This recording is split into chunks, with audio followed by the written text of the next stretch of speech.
really hard to beat you. You only have one loss on the season, and that came to the Raiders, who's not even a playoff team. Nonetheless, the Bills, we talk about peaking in the NFL. They are peaking at the right time. This team seems to get along. They believe in each other. What the biggest sadness of the whole situation with the Bills is, this is going to be the 1 year, not the 1 year, because I think this is going to go on for a few years, but this is the year where it's going to happen for them, and their fans didn't get to see it. When you say it's going to happen, say it with your chest. What's going to happen for the Buffalo Bills this year? They're going to win multiple playoff games. Oh, well, that was deflating. I thought you were going to go in for the Super Bowl win. And possibly the Super Bowl. Oh, so you're not going to say it all the way with your chest. You don't want to go out and say all the way that the Bills are the team to be the same. If they're better than the Chiefs, then sure. Give me the Bills against the Packers in the Super Bowl. There, I said it. Give it to me. And from now on, the conversation should be, who can compete with the Bills in the AFC? Wow, now that's saying it with your chest. Because, yes, Patrick Mahome, Andy Reid, this Kansas City Chiefs team, they're great. There's a reason they're the number one seed in the AFC. They have a first-round bye and home field advantage. It is really hard to go to Arrowhead and win. I understand all of this. But the Buffalo Bills have it all. In the beginning of the season, we were questioning their defense. I didn't know where it was. I was questioning their run game. I wasn't sure where it was. I thought maybe Josh Allen was going to be streaky the way he was throwing the ball down the field. The way he has improved, and I knew it was coming. He talked about it during the offseason, how he worked on his mechanics. He worked on his accuracy, his deep ball. You're seeing it come to fruition. Him and Stephon Diggs clearly have a 1-2 punch, a strong chemistry. They've established a run game. Singletary's a little speedster, and their defense is good. They force turnovers. 25 years since the Bills, I believe 25 years since the Bills won a postseason game. It's been a minute. Josh Allen has never won one. Yeah. Sean McDermott has never won one. Nope, and I don't care. I don't care. Why do you like them more than the Chiefs? The Chiefs haven't beat a team by double digits since week 8.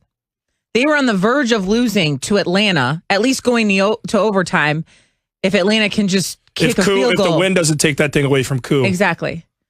They're vulnerable. And yes, good teams find ways to win. I know the narrative. I cover the NFL. I get it. Okay? But good teams also find a way to beat teams by more than 20 points. The Buffalo Bills. I like this version of my wife. I like this. Good morning, everyone. Hey, Shay Cornett is out here this morning. You are out here. And because you're out here, I'm going to ride with you because that's what married couples do. I love what you're saying. And I'm going to give my other team that I think is a threat on the other side of this thing in the NFC here in a second. But I do want to kind of live and swim in these Buffalo waters because they're good vibes right now. And in 2020, that's what you need. Josh Allen and Stephon Diggs. Hey, babe, I hope that we can have those kind of that kind of relationship chemistry for the rest of our lives.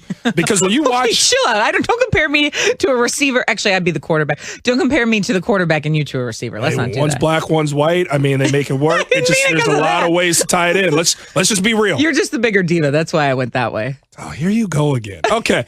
Either way, watching these two play.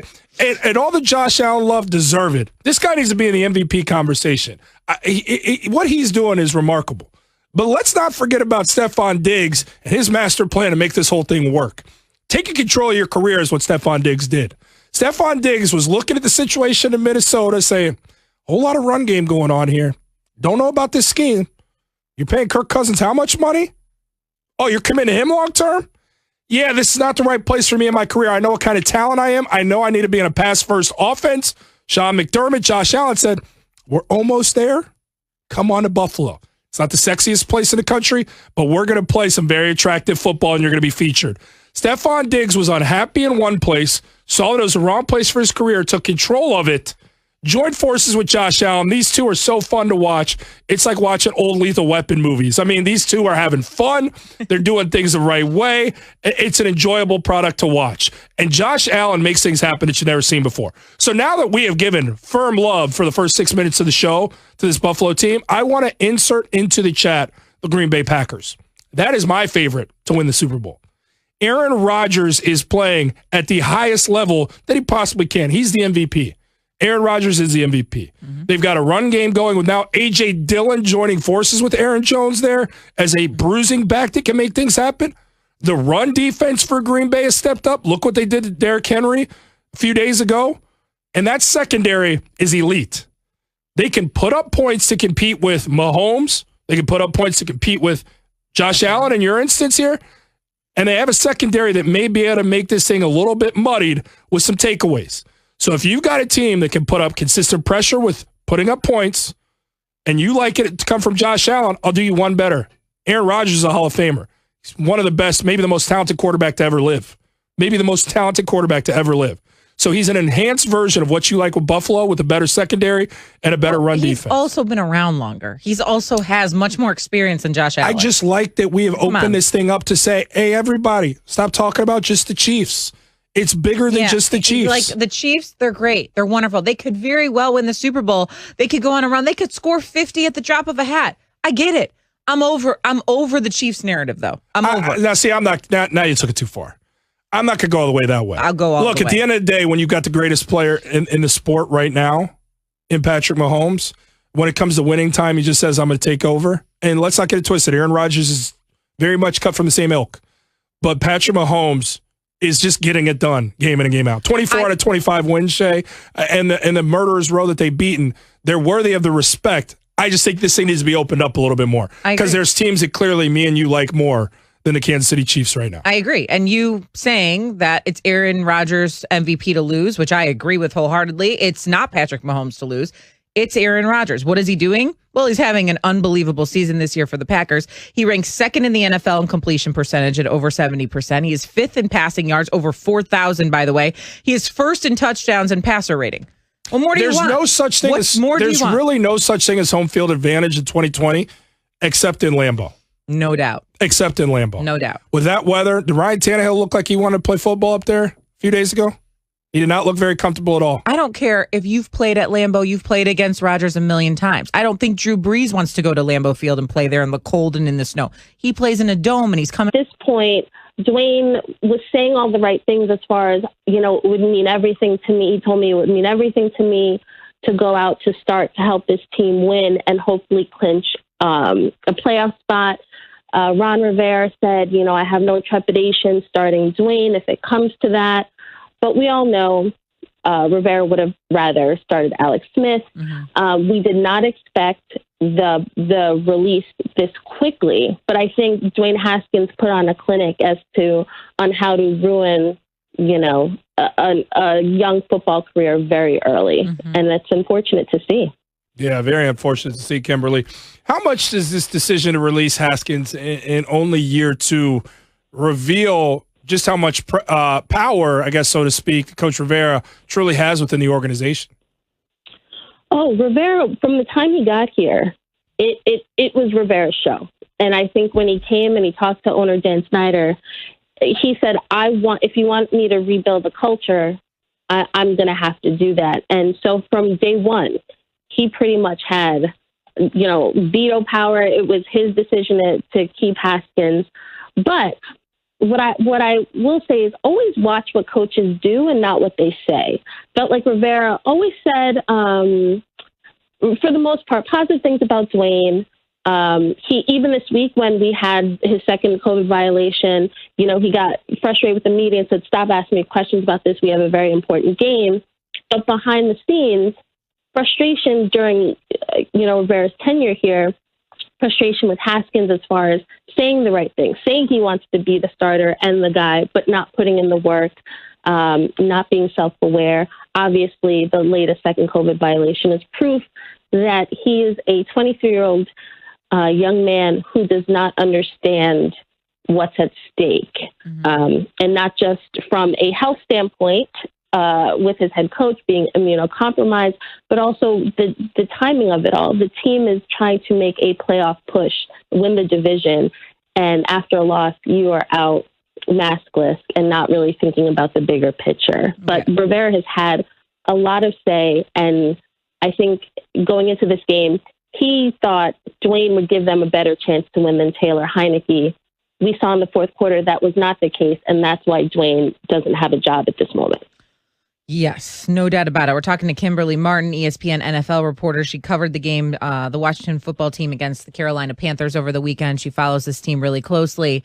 And so it looks like it's either going to be Alex Smith or Taylor Heineke this weekend. So we know what we know about Alex Smith. Before we get into his status for the game on Sunday, what can you tell us about Taylor Heineke? Like, what is he as a quarterback? What is he as a person? What can you tell us? I mean, he's young and he's inexperienced, but he's somebody who clearly, in that moment of a game where you're thinking, you go into that game and you're like, well, they can't replace Taylor. They can't replace Dwayne Haskins and Taylor Heineke. Like, who is this guy? You know, he's got like an engineering degree from Old Dominion. Like, what? Like, why would? But he came into that game, threw a touchdown. Like he came in, and Rivera called it gutsy. His play, he called it gutsy because he came off the bench, was not expected to play in a game that felt like Carolina was up 40-0 at points, and he came into that game and. For a second, even though you knew they weren't going to win, in the fourth quarter, you felt like, whoa, they're mounting a comeback. Okay, they've got some life. And that's somebody that you could at least try to win with. But, yeah, just inexperience. And obviously, you know, he was in the XFL, doesn't have a ton of NFL experience, but he's got that attitude like, hey, I've got nothing to lose. And with this Washington team, I think you could at least try to win with that. Okay, so what is the status for Alex Smith then for Sunday, as of now? You know, they're gonna hope. They're hoping that he's ready to go. They were optimistic last week that his calf wouldn't be sore, but he woke up Saturday and just did not feel right. Rivera said Alex was close last week, and he's optimistic heading into this week. He's got several more days to rest the calf or to test it out. But they're hanging their hopes on Alex Smith being able to go. So we'll see. Yeah, I guess we will see. Kimberly, before we let you go, I'm just curious because I am probably in the minority, but I do hope that Dwayne Haskins finds a way on another NFL roster and does do things the right way, and this can all be put in the rear view, and he learns from the not one, but several mistakes he has made. That being said, Kimberly, I'm curious because you, again, like Shay said, you cover this team closely. You were there for this game. What was the vibe you got in terms of teammates in Washington that were in his corner? How did they overall feel about him on that team? You know, his former teammate, Ohio State teammate and current Washington teammate Chase Young, you know, after games in which Haskins played, and even on Sunday, he had told Haskins said Chase Young told him, you know, keep your head up, like I got your back. Clearly, he has supporters in the locker room. Haskins told me that on Saturday, he told me that he apologized to the team and guys were receptive. Now, this year with COVID, reporters aren't allowed in the locker room, right? I think we would have a better sense of how teammates really feel than what is just being said on these Zoom calls. But clearly, there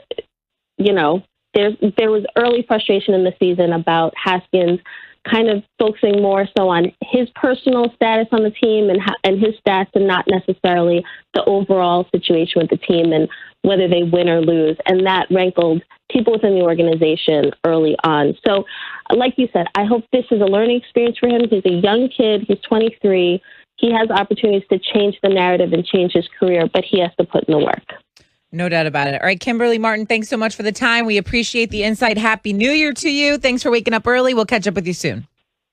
Thanks you guys. Thanks for having me. See you later. Okay, so yesterday is when we found out this news about Dwayne Haskins, right, being released. And you and I were sitting in the kitchen. I had just come down because I was working the morning show on a different network.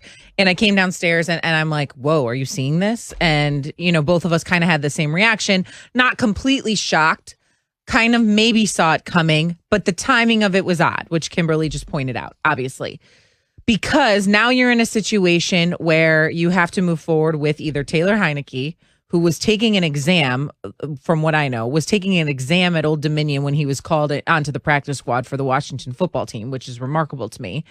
Or you go with Alex Smith, who just isn't 100%. Okay. And to me, Ron Rivera wants to get this distraction out of the locker room because, let's be honest, that's what Dwayne Haskins has been. He's been a distraction. He has not put the team first. He has not put being a quarterback first. He has not put his job first. And he's a distraction at this point in the season. I know you feel like we shouldn't pile on Dwayne Haskins at this time. However, I feel like it is warranted the way that he has conducted himself this year. When you are going to be the face of a franchise, you're going to be a quarterback. I don't care if you're the backup, the third string, whatever it is, kids, you want to be a quarterback in the NFL, you got to grow up in a hurry. There's no options here. And that's just the reality of the situation. And it's unfortunate for Dwayne Haskins. I don't know that he'll ever get another shot, But this is the way the cookie crumbles. Yeah, and it'd be kind of wild if he didn't get another shot. And as for Coach Rivera, the position he was put in, I mean, it's a first-year coach trying to build a culture there, trying to build a winning culture. And, oh, by the way, you're on the precipice of maybe getting to the postseason in that first year. All the sacrifice the team around you is making, all the sacrifice the coach himself is making. His life was truly on the line, fighting chemo, fighting cancer, but he was still doing everything he could and following protocol to be there on the sidelines to coach up this team. You talk about the ultimate sacrifice. You were getting that from Coach Rivera. He's a no-nonsense guy. He's a former linebacker. He is as tough as nails. Right. There is no other way but to straight and narrow and doing it, putting the team first. So for him not to deal with a quarterback who ain't very good and is also not doing the things in between the lines that he needs to be doing. Very good. It's nice of you to say. That's not good at all. That's going to be a problem. And so there is going to have to be somebody to be made an example of. But it speaks to in that small window of time that yet still this quarterback in Dwayne Haskins was going to get another opportunity because he was needed. He was needed in that game. They still said, well, there's no Alex Smith. We don't know who Taylor Heineke is, and we can't take this risk. Haskins has to play against the Panthers. He was still given one more opportunity because that's what the NFL is. Right. If you provide value, they'll find a way to make it work. That was the last window of opportunity for him to be of value, unfortunately, as a player. And it didn't work. And it not only did not work, it failed miserably. So there's going to be a waiting period. I do think Dwayne Haskins has done the right thing since that awful debacle on Sunday versus the Panthers by owning everything and at least doing his part now. It's way too late, Shay. It is way too late. It's going to come down to, is there some wild circumstance where that value all of a sudden comes back where they say, hey, maybe we give this guy a shot. Who knows? I hope it does happen. But I was able to talk to a lot of former players in the league, some white, some of color. And what came up that was interesting to me is the black quarterbacks that I talked to that were no longer in this league were very upset because they said, sometimes we all get lumped together. And we've seen that recently with some coverage on different platforms, even here at ESPN, where we get lumped together because of the behavior of one of us, meaning black quarterbacks. And the stereotype gets amplified.